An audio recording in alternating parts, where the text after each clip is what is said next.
Hey guys, it's Shara from Woodshop Diaries, and in this video I'm going to show you how I built this glass door cabinet with a drawer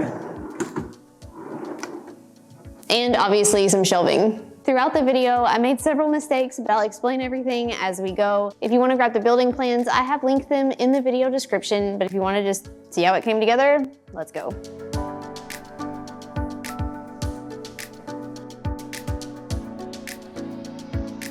If you follow along very much, you probably know that I use a lot of birch plywood and pine for my projects. I have mixed feelings about oak and its grain patterns, so I don't use it very often. However, every now and then it just seems to fit the design a little better, and this is one of those cases. So here I went with red oak plywood instead of my usual birch, and I used red oak lumber for the doors and the base, but we'll get there later.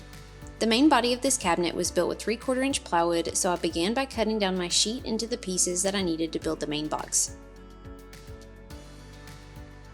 I cut a top, 2 sides, and a bottom, and I applied iron-on edge banding to the edges that will be exposed.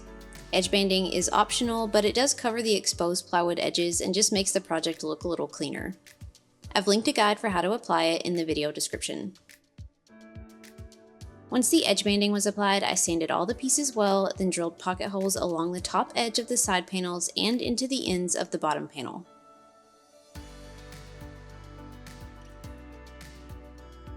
To assemble the cabinet, I placed the top upside down on the workbench and centered the bottom panel on top of it. Then I used pocket hole screws to install the side panels into the top so that they were butted up to the edge of the bottom panel. The top should overhang on each side by about 1/2 inch. Then I flipped this over on its side and installed the bottom panel between the sides to complete the main carcass. For the back panel, I usually just staple this onto the back side, but in this case I decided to route out a groove to set the panel into. I don't like using a router. Routers are one of my least favorite tools, but I do think that in this project I'm just gonna route out a groove for the back panel. I could staple it onto the back. I'm just not going to. I'm gonna go ahead and route it out.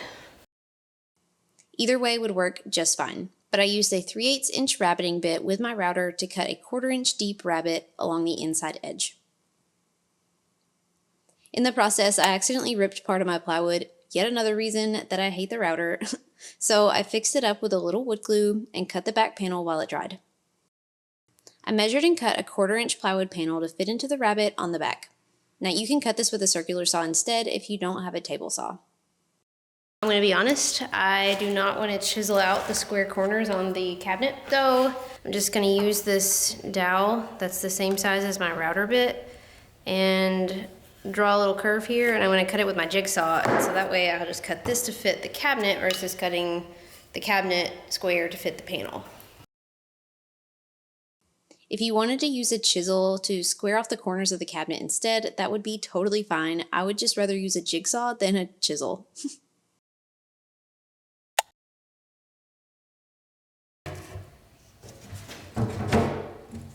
Perfect fit! I didn't even have to trim anything. What? I stapled this in place, then flipped it over and made sure after all of that work, I didn't accidentally misstaple and shoot one through the inside. Luckily, all was good, so we could move on. Now, here's where things took a wrong turn. I made a pretty critical mistake here with the drawer that we'll revisit again, twice, later in the video. What's bad about this is that it actually wasn't that I didn't think this through. I actually did think this through, I just thought wrong. Anyway, I installed 14-inch drawer slides into the cabinet 3.5 inches down from the top, but I'll have to reinstall them later, so just put a pin in this step and we'll come back to it. Once the slides were installed, I moved on to assembling the drawer box. I just recently shared a complete video on the exact process that I use to assemble drawer boxes, and I'll link that in the video description if you want more information. Basically, here I just ripped a piece of plywood to build my drawer boxes from and cut a 1/4 inch dado to install the 1/4 inch plywood bottom into.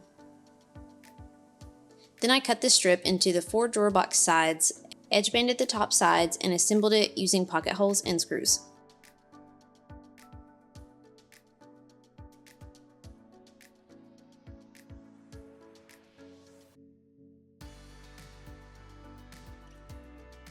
To install it, I removed the part of the slide that mounts to the drawer and just installed them flush along the bottom and the front edge on each side. Then I could just slide this drawer in place.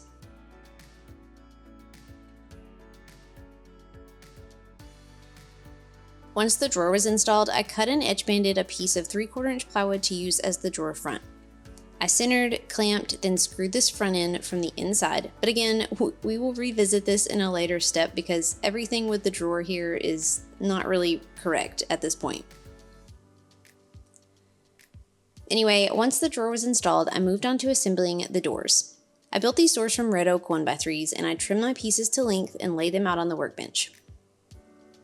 I opted to assemble this using wood glue and dowels, but if you wanted to use pocket holes and screws or dados or another method, feel free.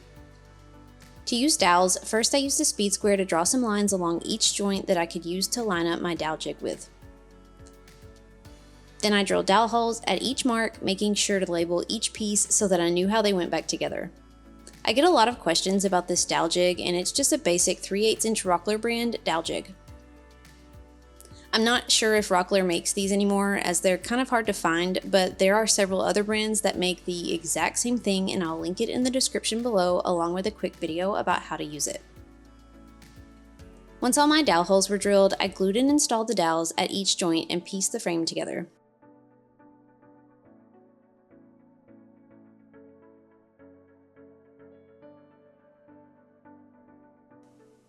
I repeated to make 2 identical door frames and clamped until the glue was dry. To install the acrylic panels, I needed to route a groove out on the back side of the doors for it to sit down into. So again, I pulled out the dreaded router and adjusted my rabbiting bit depth to the thickness of the plexiglass that I was using. Then I cut along the inside edge of both doors. Now, acrylic sheets are kind of brittle and easy to chip and crack, so instead of cutting curves on the corners of it like I did the plywood back panel, I did go ahead and chisel these corners out on the door frame instead so that they were nice and square. I'll cut the panels for the doors in just a minute.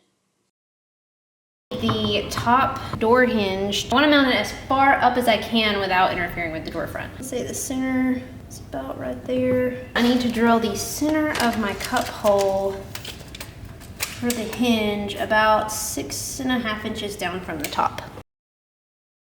I drilled out the cup holes for the hinges, but I didn't install them yet because I'm going to stain everything first just to make things easier. Now, the last part of the build was the base. I cut and assembled the base from red oak 2x2s, and just like for the doors, I used wood glue and dowels to assemble. Pocket holes and screws would work as well if you wanted, but I just used dowels because with oak you need fine threaded screws, and I just didn't have any fine threaded pocket hole screws long enough to use in 2x material. And I didn't want to go to the store. So I marked and drilled out my dowel holes using my same little dowel jig and assembled with glue and dowel pins. Once the base was together, I clamped until the glue dried, then sanded it well. Glue ups are always pretty messy.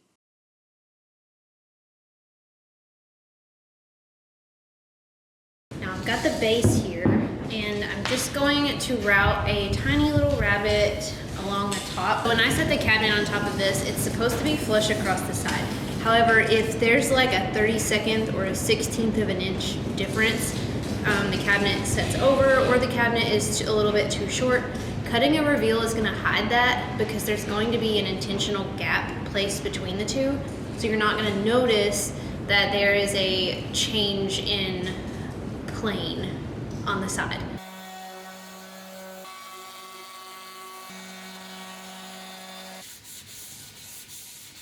So now when I set this cabinet on here, you can't tell if this is like a 32nd wider than the base, and if there's any unevenness, it's camouflaged by the gap.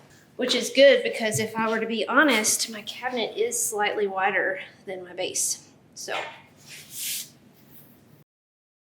Then I used the shelf pin jig to drill shelf pin holes into the sides of the cabinet. This allows me to use shelf pins where I want to install an adjustable shelf. Then I cut a piece of 3/4 inch plywood for the shelf. And now that the cabinet, drawer, doors, base, and shelf were all cut and assembled, I went ahead and stained each piece before putting them all together. I used Minwax aged barrel and applied using an old brush, then I wiped it all down and applied a couple coats of poly to seal it. Once the finish had dried, I flipped the cabinet upside down and secured the base to it using 2-inch wood screws. I pre-drilled oversized pilot holes through the base before driving each screw.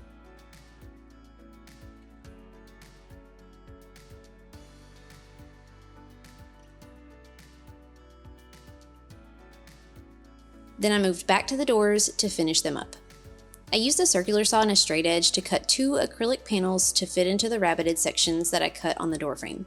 Now, if you wanted to use glass instead, that would work well, but I like acrylic because I can cut it myself. I grabbed this acrylic sheet from my local Home Depot, and it's just a little shy of 1/8 of an inch thick. They sell this stuff in tons of varying sizes, and you can also buy it on Amazon as well. It cuts really easy using a fine finish blade. I installed these into the doors using these picture frame turn buttons. I'll link what I used in the video description, and these are nice because they make the acrylic easy to install and also easy to remove later if you need to clean it or whatever. Then I installed the full overlay concealed hinges onto the door and went ahead and added them to the cabinet. This is when I realized my mistake with the drawer. So a lot of you probably saw this mistake before I did, but I swore that when I used full overlay hinges, when you opened the door, that it was flush to the inside, right along here. It's not. It's not. So I did think about this when I was building the drawer, and instead of double checking all the examples I could have double checked in my workshop on my own cabinets, I did not. It seems that I was wrong. When I use these hinges, it is not flush to the inside, so my drawer cannot open. I've got the door in place though, so before I take it off, I'm going to use my little multi-mark tool and see how far it sticks out from the cabinet, so I know how much smaller for sure to make the drawer box, so I only have to redo this once. Looks like it's right at 1/4 of an inch. So 1/4 inch on both sides would be a 1/2 inch total. I'll probably, just to be safe, do it, I'll cut a 3/8 of an inch off each side just so I've got a little wiggle room.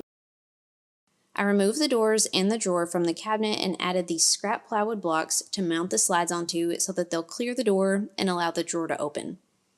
Now, I'll come back to this again in just a minute because I actually ended up replacing these blocks too. Then I trimmed the drawer 1.5 inches smaller because I added these spacer blocks, and then I reinstalled it into the cabinet.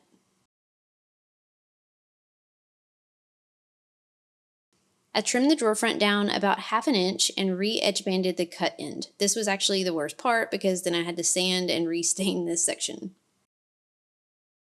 Then I replaced the drawer front onto the drawer, leaving about 3/8 inch gap on each side and 1/8 of an inch at the top.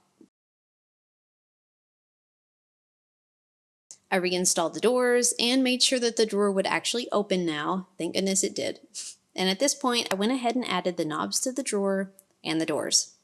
And just a note here, I installed the knobs towards the bottom of the drawer so that when the doors are closed, they look centered on the part of the drawer that you actually see. Okay, so after additional thoughts, maybe I should have thought before I built it so that I didn't have to think after the fact. Because I had to cut the drawer front a little smaller, when I opened the doors, like, there was a bigger gap here, obviously, than is typical. And if you really got to looking, you could tell that there was a board right here, just a small board. So to make it look a little bit more planned out, I guess, I decided to cut full width pieces that will go right up here. And I am gonna stain these to match this. Then I'll mount the slides back. After thinking about and looking at this, I decided to replace the small plywood strips that I had used behind the slides earlier with these wider pieces that filled the whole space all the way to the top. I stained them as well so that it looks a little more intentional and it fills the gap a little better. This is what I was talking about here with this gap. The drawer front, in order to clear the door, there's a pretty wide gap here between the side of the cabinet and the drawer front. There's not really a whole lot you can do about it because it has to be smaller in order to clear the door. But this gap now looks more intentional with this whole full width piece staying the same color as the rest of the cabinet. A quick vacuum out of here and this project is done. I'm sorry this video was not as straightforward as most of my other projects. This was just one of those learn as you go projects, so there's a little back and forth, but hopefully you enjoyed seeing some bloopers. And don't worry, the printable plans take all of these things into account, so they will direct you in the right way from the beginning, so you can avoid making the same mistakes that I did. I hope you enjoyed watching this project come to life, and if you want to be the first to know when new projects and plans are out, be sure to subscribe to the channel and hit that notification bell. Thanks so much for watching, friends, and until next time, happy building!